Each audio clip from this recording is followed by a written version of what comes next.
They say every sound ever recorded still exists somewhere in the air, just waiting to be heard again. But some frequencies should stay lost forever.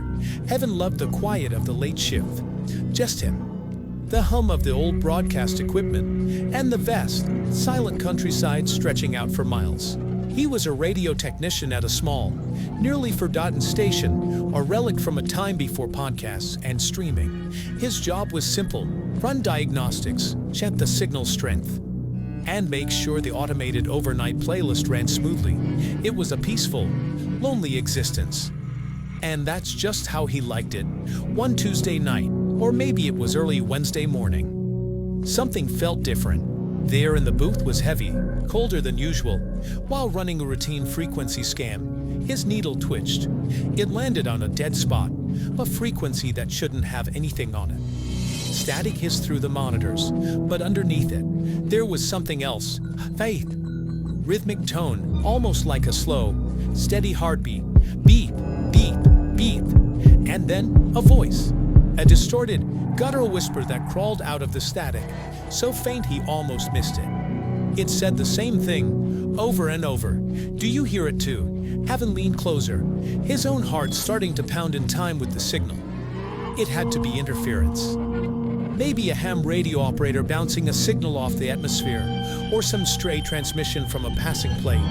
He hit the record button, capturing a few minutes of the strange broadcast. He had to document it for the station manager.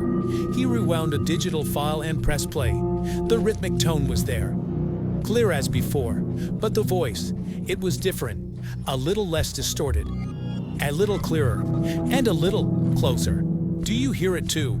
It sounded like the whisper was right next to his ear. He felt a cold shiver run down his spine. He played it again. The static was almost gone now.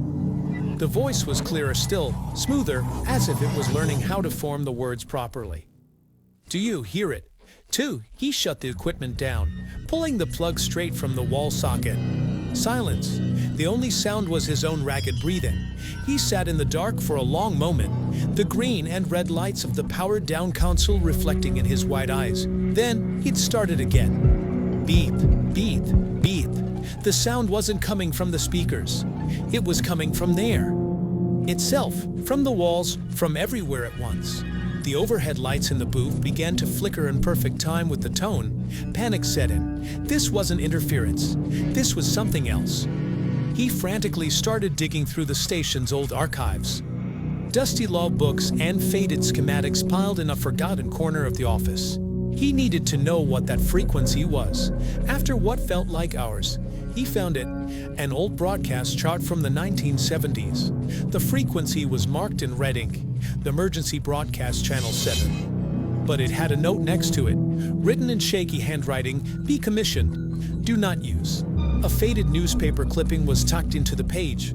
The headline read, "Tragedy at WBX, Fire Claims 3 During Live Broadcast." It described a horrific accident decades ago.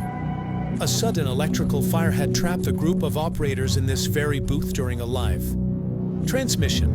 Their final moments were broadcast across the airwaves before the signal abruptly cut out. The channel was shut down immediately after. A cold dread washed over at him.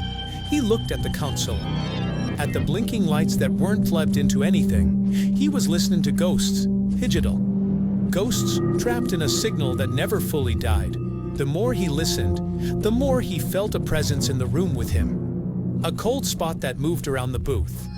The feeling of being watched, not by us, but by something listening. He felt it probing, searching, trying to understand him through the strange, rhythmic signal. He couldn't bring himself to leave. He was terrified, but also fascinated. He had to know what they wanted. He had to hear what they were trying to say.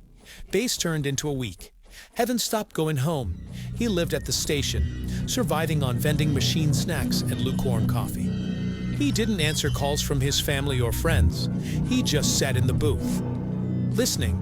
The voice was almost perfect now. It had learned to mimic the inflections and tones of human speech by listening to him. It would sometimes repeat things he'd muttered to himself. So tired, it would whisper back. Just need to figure this out. His world had shrunk to this one room and the one voice from the static. He felt a strange connection to it, a terrible kind of companionship. His boss finally sent the local sheriff to do a wellness check. They found the broadcast station empty.